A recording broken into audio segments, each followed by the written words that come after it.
Bonjour tout le monde, c'est Raphaël Pérez, bienvenue sur Dynamique de réussite pour mes conseils pour dynamiser votre vie, avoir un meilleur épanouissement personnel et une meilleure réussite au quotidien. Aujourd'hui, je vais répondre à une question qu'on me pose fréquemment. Je vais faire une synthèse dans un premier temps de cette question, c'est comment obtenir des résultats durables? Comment atteindre mes objectifs sans baisser les bras, sans perdre en motivation, en dynamisme? Alors concrètement, de manière plus ciblée, ça peut être, je cherche à perdre du poids et j'ai tout essayé. J'arrive pas à obtenir des résultats durables, à chaque fois je reprends du poids. Le j'ai tout essayé, j'adore cette phrase. Ça peut être également, pour ma santé, j'ai changé d'alimentation, j'ai eu un mieux pendant quelques semaines, quelques mois, et puis là, je sens que ça stagne et même ça régresse. Je suis moins bien ces derniers temps. Donc, il y a des choses à faire pour garder le cap, garder l'énergie. J'ai pris des bonnes résolutions, je me suis mis à faire du sport, mais ça a duré que 3 semaines. J'arrive pas à garder le rythme, je ne sais pas pourquoi. Chaque année je fais ça et j'arrive pas, je m'inscris dans une salle de sport, j'arrive pas à y aller, je m'achète des baskets, j'arrive pas à trouver la motivation pour aller courir. C'est vrai que des fois il faut se mettre un petit coup de pied au cul pour y aller, mais malgré tout, on voit qu'il y a un blocage. J'en ai marre de ces relations toxiques avec mes proches. J'ai l'impression que systématiquement, j'ai toujours les mêmes relations toxiques. Je change de personne, d'amis, et on a la même relation qui se remet en place. J'en ai marre de ça, je veux changer, mais j'arrive pas. Je ne sais pas par quel bout il faut prendre les choses. Bon, bien sûr, des exemples, il y en a plein. Je vous en ai donné quelques-uns pour mieux comprendre, mais des exemples, il y en a plein.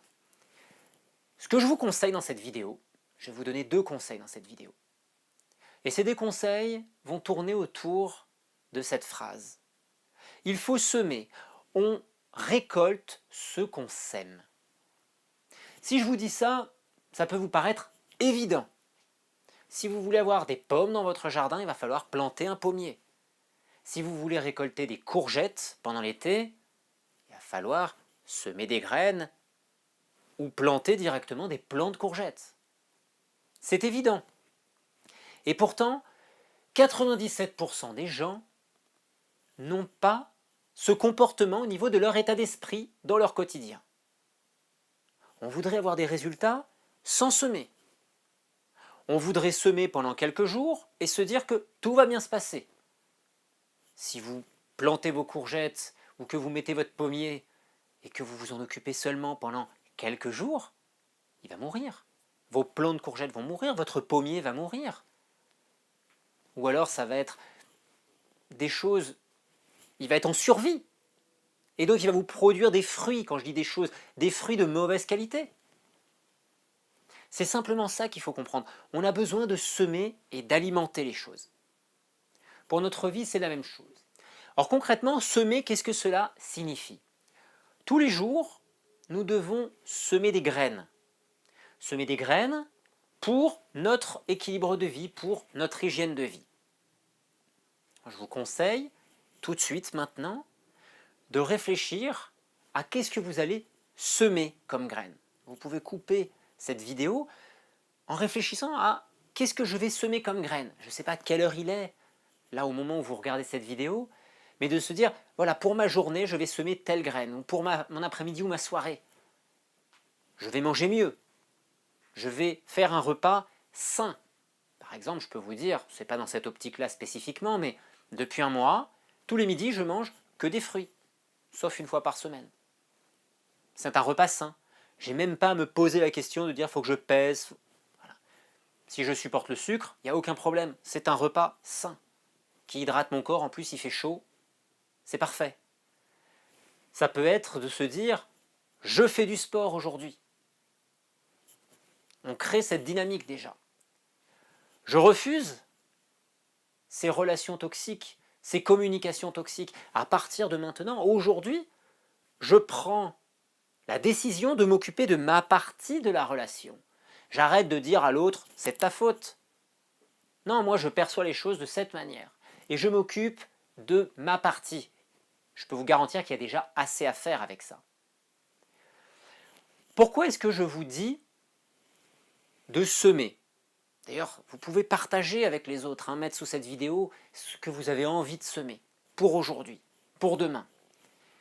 Quand je vous dis qu'il faut semer, le principe c'est de semer ici, dans votre tête. C'est un peu notre jardin à nous, si vous préférez, notre cerveau. Je ne vais pas rentrer dans les détails, c'est une question de neurosciences, mais les neurosciences nous apprennent que nos comportements vont être conditionnés par notre pensée. Qu'en dehors de toutes les réactions involontaires de notre corps, les réactions inconscientes, quand je dis involontaires, inconscientes, que toutes les réactions qui sont de l'ordre du système archaïque, de la survie, tout ce que nous faisons, tous les choix que nous prenons de faire ou de ne pas faire quelque chose, tous ces choix-là vont dépendre de notre pensée. Plus nous organisons les choses, plus nous faisons attention à nos pensées, plus nous nous mettons sur de bons rails. Donc l'objectif, c'est de semer régulièrement, tous les jours, pour pouvoir se rendre compte que notre pensée va pouvoir nous aider à être sur de bons rails et à atteindre nos objectifs. Donc ça peut être votre pensée de dire « aujourd'hui je fais du sport ». Très bien. Et demain aussi. Demain vous faites la même chose et après-demain aussi. Et finalement d'être dans cette dynamique de voir que vous faites du sport et ce sport vous apporte quoi? Vous apporte du dynamisme, vous apporte de l'énergie, vous apporte un corps dans lequel vous êtes peut-être plus à l'aise. Toutes ces choses-là vont vous renforcer et vont vous apporter une certaine satisfaction, un certain bonheur. Et c'est ici mon deuxième conseil.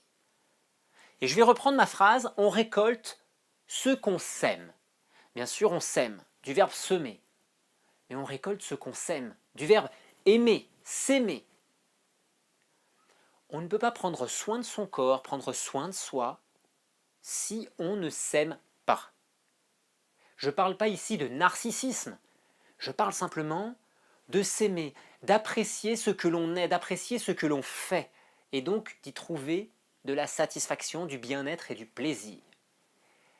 Et cette notion de bien-être, de plaisir, de bonheur est très importante parce que nous sommes toujours en recherche de ce bonheur, de ce plaisir. Personne aime souffrir en permanence. Nous avons donc besoin d'être conditionnés. Nous avons besoin d'être conditionnés pour avancer. Vous n'allez pas voir un sportif de haut niveau se dire le matin d'une compétition « je suis une merde, aujourd'hui je vais me vautrer bien comme il faut parce que j'aime bien souffrir ». Non, le sportif il est persuadé que ça va bien se passer, il est convaincu de ce qu'il va faire, parce qu'il sème des graines au quotidien. Pourquoi je vous parle de bonheur? Parce que ce bonheur, il est très important, il est présent dans notre vie. Nous avons deux choses qui nous font avancer. La volonté de ne pas souffrir et la volonté d'être bien. L'idéal, c'est d'aller plutôt vers la volonté d'être bien plutôt que la volonté de ne pas souffrir. C'est ce que la plupart des personnes font, de fuir la souffrance. Moi, je vous conseille d'aller vers le bien-être, vers le bonheur. Le problème, c'est que ce bonheur, souvent, on l'idéalise. Il devient un fantasme. J'achète quelque chose, j'achète une voiture, j'achète une maison pour des achats qui sont importants. Donc on est heureux, mais ce bonheur, il est de courte durée, comme quand on mange une connerie, quand on mange du sucre. Un bonheur de courte durée. Dans le cas d'une maison, d'une voiture, ça va durer quelques semaines, quelques mois tout au plus. Après, ça arrive dans une routine. Donc ça se tasse, ce bonheur. C'est au quotidien, c'est dans le chemin que nous parcourons tous les jours qu'il faut prendre conscience de ça. Qu'il faut s'aimer, qu'il faut apprécier ce que l'on fait. Quand on fait du sport, on est content de faire du sport, on est content de l'énergie que ça nous procure, du dynamisme que ça nous procure. On est content de voir notre corps qui se modèle et qui est de mieux en mieux. Quand on mange correctement, au lieu d'être focalisé sur le raté qu'on vient de faire, on doit être fier du fait d'avoir mangé correctement, d'avoir fait des repas sains et de prendre soin de son corps.